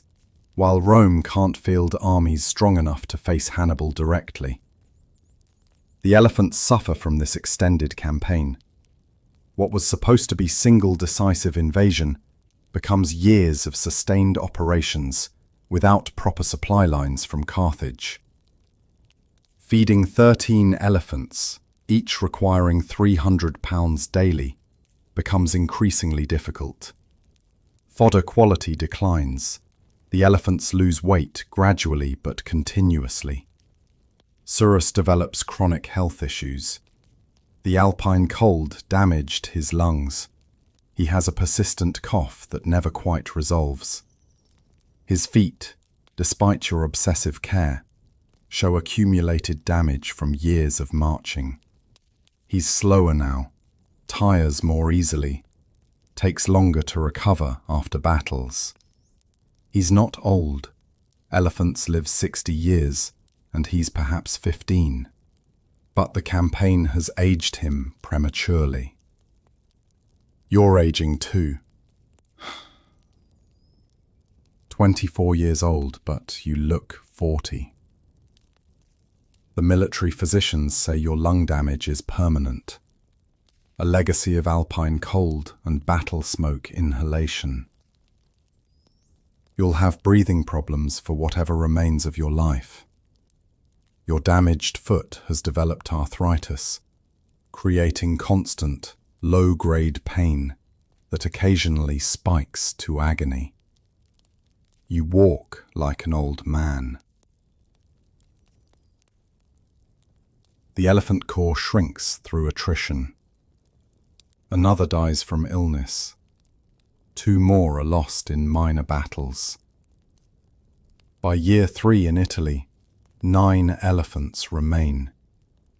9 survivors from 36 who crossed the Alps. 9 from 67 who left Carthage. You're part of an increasingly exclusive group of the damaged and diminished. Year 4 brings crisis. Hannibal receives orders to march to southern Italy, supporting allied cities against Roman siege operations. The march requires crossing difficult terrain with diminishing supplies. The 9 remaining elephants are struggling before the march even begins. 3 are too damaged to continue. Chronic illnesses, permanent injuries, advanced age. Hannibal orders them left with garrison forces. 6 elephants, 6 mahouts, continue with the main army. The march south is brutal, despite avoiding mountains. Summer heat, inadequate water, terrain that's been fought over repeatedly, leaving it stripped of resources. Surus deteriorates visibly. His cough becomes constant, wet and productive. His appetite continues declining despite your efforts. His walking pace slows. He's in pain. You can see it in how he moves, how he rests, how he responds to commands with less enthusiasm. Bomilcar pulls you aside one evening. Your elephant is failing. I know. The general will order him left behind if he can't maintain pace. He can maintain pace. This is partially true, partially wishful thinking. How long? Bomilcar asks, not unkindly. You don't answer. How long can Surus continue? Weeks? Months? Definitely not years. The Alpine crossing broke something in him that's never healed, and 4 years of sustained campaign have compounded the damage. He's dying slowly, and you're watching it happen, while unable to stop it. You increase your care routines obsessively. Triple check his feet. Force feed him when his appetite fails. Speak to him constantly. Encouragement and reassurance, and desperate promises. We'll rest soon. The war will end. You'll recover. Lies, probably. But what else can you offer? 3 more elephants drop out during the southern march. 1 simply refuses to move one morning. 2 develop conditions that the veterinarians call terminal. 3 elephants continue towards southern Italy. Surus, Arjuna's elephant named Gajendra, and a young female handled by a Libyan mahout named Hannibal. 3 survivors from Surus dies on a warm evening in late summer. Not dramatically, but quietly. You've stopped for the night, established camp, performed your usual care routine. His breathing has been especially labored all day. You notice it worsening as evening progresses. His cough intensifies, producing blood-tinged fluid. He lies down, which is unusual. Elephants prefer standing. His breathing becomes shallow, rapid, ineffective. You know immediately what's happening. You've seen animals die before. This is that. You sit beside his head, placing your hands on his trunk. I'm here. You're not alone. His eye focuses on you, recognition still there despite the crisis. He rumbles, soft and low, vibration passing through his body into yours. The sound elephants make that's less than hearing, more than feeling. Communication beyond language. You stay with him as his breathing slows, as his eye gradually unfocuses, as the rumbling stops, as he becomes still. The transition from alive to dead is gradual, then sudden. One moment he's there, next moment he's not. The body remains, but Surus, the intelligence, the personality, the being you've shared 5 years with, is gone. You sit beside his corpse until dawn. Other mahouts come, including Bomilcar and Arjuna, but they don't speak. There are no words for this. They sit with you in witness and solidarity, presence without comment. The night passes, the sun rises. Your companion is dead. Hannibal approaches in the morning, stands looking at Surus's body, then at you. He crossed the Alps. He fought at Trebia. He was at Cannae. His service was extraordinary. Yes, sir. You gave him good care. Not good enough. No one could have kept him alive longer than you did. Hannibal places his hand on your shoulder briefly.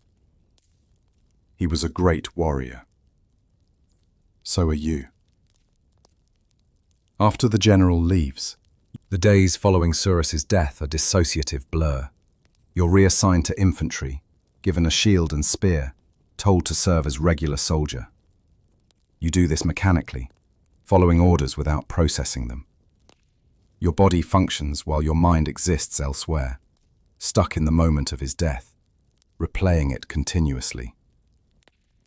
Arjuna approaches you after a week. You need to speak about this. Nothing to say. He was your brother. He was an elephant. You don't believe that. Arjuna sits beside you. In my homeland, we understand the bonds between elephants and their handlers. You've lost family. This is grief. You must acknowledge it. You're silent for a long time. Finally, 5 years. From when I was 17. Half my adult life with him. I knew his personality better than I know most humans. I understood his moods, his fears, his small preferences. I could predict how he'd react to situations. We were partnership. And now there's nothing. The partnership remains. He changed you. That doesn't disappear. I couldn't save him. You gave him 5 more years than many elephants got. You brought him across the Alps. You kept him alive through battles and sickness and hardship. You honored the bond. What more could you do? You don't answer. Intellectually, you know Arjuna is right. Emotionally, it feels like failure. You've lost the being you were responsible for, the creature whose life was entrusted to you, the companion who shared your worst and best moments. The grief is overwhelming, made worse by a military environment that has no space for processing emotional trauma. But slowly, very slowly, functioning returns. You continue as infantry soldier. You fight in small engagements. You survive another year in Italy. The war continues without elephants. Gajendra and Adherbal's elephant both die within months of Surus. The elephant experiment is over, concluded through attrition rather than strategic decision. Year 6 in Italy brings orders to return to Carthage. The war has reached stalemate that won't break through continued Italian operations. Hannibal is recalled to Africa to defend against Roman invasion there. The campaign that began with such ambition, that achieved such dramatic victories, ends not in triumph, but exhausted withdrawal. You march back through Italy, retracing the route you travelled years ago with such different circumstances. You pass near Cannae, site of greatest victory. You cross the lands where you fought at Trebia. You return to the base of the Alps, looking up at the mountains that defined you, that killed so many, that started this entire trajectory. You don't cross the Alps again. The army ships from Italian ports to Africa, avoiding the mountain passage that no one wants to repeat. During the sea voyage, you stand at the ship's rail, watching Italian coast recede. 6 years of your life spent here. Your youth ended here. Surus died here. You're leaving behind graves and memories, and the person you were before war. The ship arrives in Carthage after 2 weeks at sea. The city looks unchanged, which is disorienting.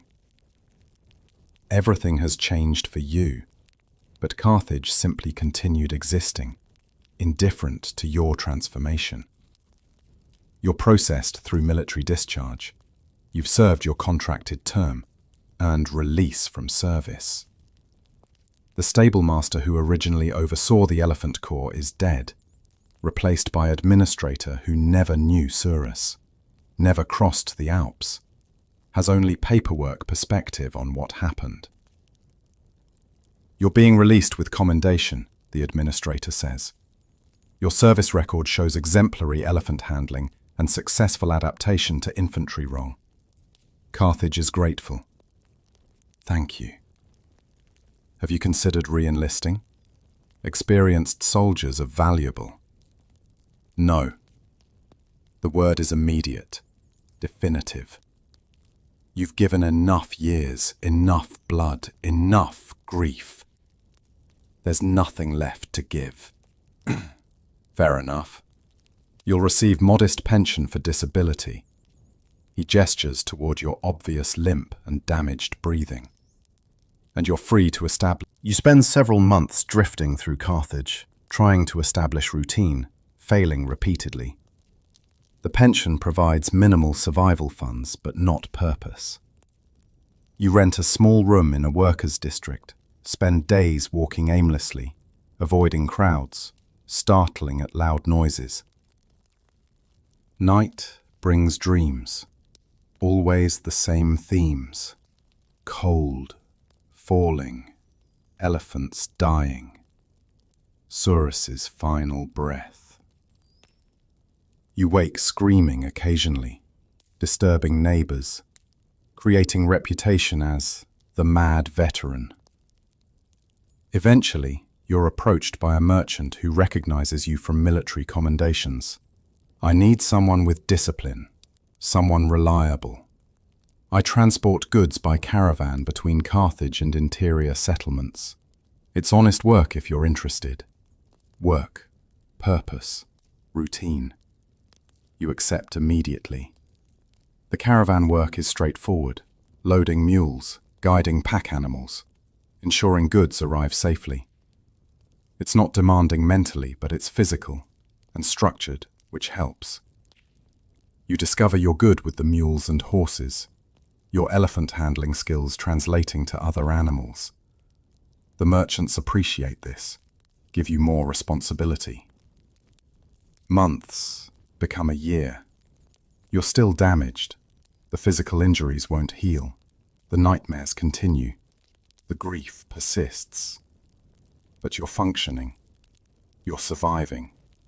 Some days that feels like failure, not being fully alive, just existing. Other days it feels like victory, having survived what killed so many others. You never speak about the war unless directly asked. And even then, you keep answers brief. Yes, I was with Hannibal. Yes, I crossed the Alps. Yes, I handled war elephants. People press for details. They want dramatic stories, heroic narratives. You don't provide these. The truth is too complicated, too painful, too far from what civilians imagine war to be.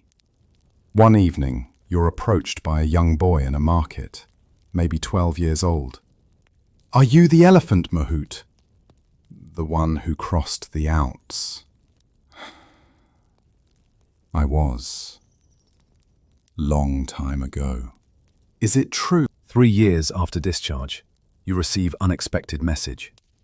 Bomilcar has returned to Carthage, survived the war's final battles in Africa, and wants to meet. You arrange to meet him at a tavern near the harbour, nervous about seeing someone from that life after creating distance from military past.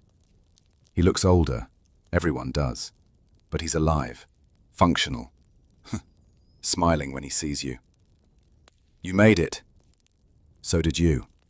You spend the evening trading stories, filling gaps in each other's knowledge. He tells you about the war's conclusion, Hannibal's final defeat at Zama, Carthage's surrender, the treaty terms that effectively end Carthaginian power. You tell him about civilian life, about caravan work, about struggling with aftermath. Arjuna died at Zama, Bomilcar says quietly. Gajendra was already gone. Arjuna served as infantry, took a spear in the final battle.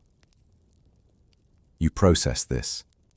Another death, another name added to mental list of people who didn't make it.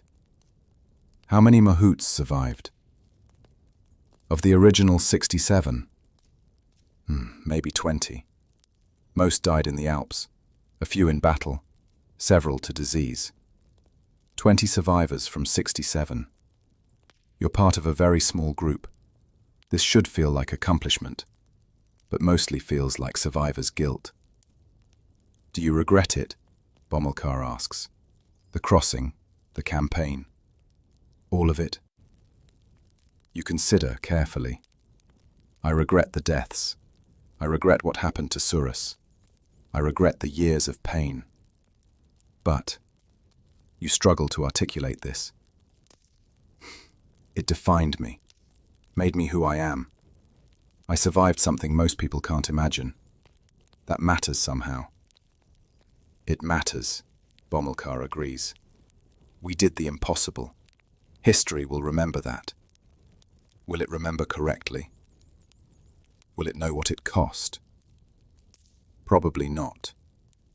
History remembers victories and generals, not mahouts and elephants and frozen feet. You smile grimly. Probably accurate. The conversation continues into night. When you part, Bomilcar says, "There's a group of us, veterans, mahouts, and 5 years after the war's end, you've established something approximating normal life. You're 31, look 50, function adequately. The caravan work continues. You've been promoted to lead merchant on some routes, trusted with significant responsibility. You've saved enough to rent slightly better room. You've even developed what might be called friendships with other merchants, though you remain fundamentally solitary. The nightmares have decreased, not vanished, but reduced from nightly to weekly. You've learned management techniques. When dreams wake you screaming, you get up, walk, focus on present reality until panic fades. You've accepted that the damage is permanent. You'll always limp. You'll always have breathing problems.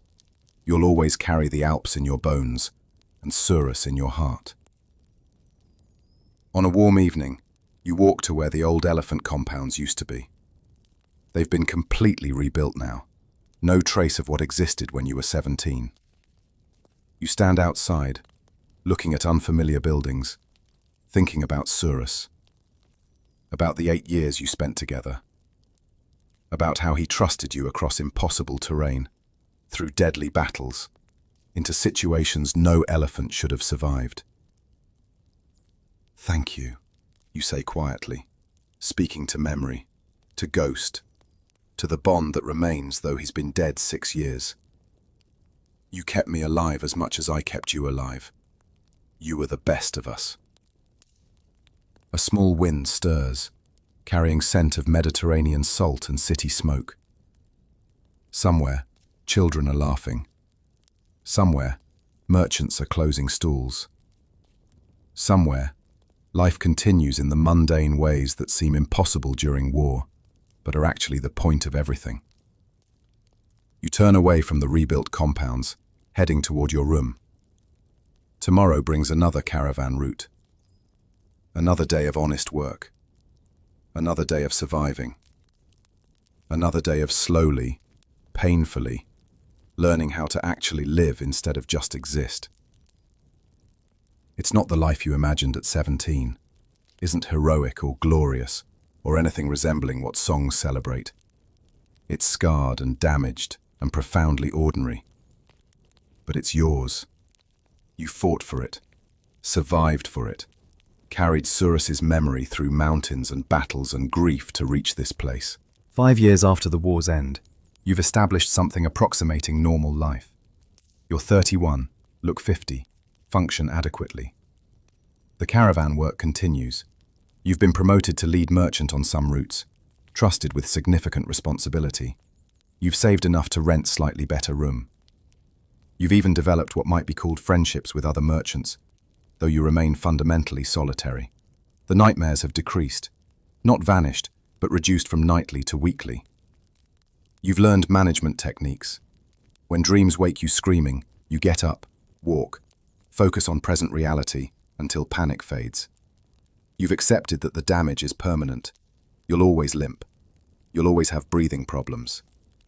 You'll always carry the Alps in your bones and Surus in your heart. On a warm evening, you walk to where the old elephant compounds used to be. They've been completely rebuilt now. No trace of what existed when you were 17. You stand outside, looking at unfamiliar buildings, thinking about Surus, about the 8 years you spent together, about how he trusted you across impossible terrain, through deadly battles, into situations no elephant should have survived. "Thank you," you say quietly, speaking to memory, to ghost, to the bond that remains though he's been dead 6 years. You kept me alive as much as I kept you alive. You were the best of us. A small wind stirs, carrying scent of Mediterranean salt and city smoke. Somewhere, children are laughing. Somewhere, merchants are closing stalls. Somewhere, life continues in the mundane ways that seem impossible during war, but are actually the point of everything. You turn away from the rebuilt compounds, heading toward your room. Tomorrow brings another caravan route. Another day of honest work. Another day of surviving. Another day of slowly, painfully, learning how to actually live instead of just exist. It's not the life you imagined at 17, isn't heroic or glorious or anything resembling what songs celebrate. It's scarred and damaged and profoundly ordinary. But it's yours. You fought for it, survived for it, carried Surus's memory through mountains and battles and grief to reach this place. This ordinary, damaged, precious life. And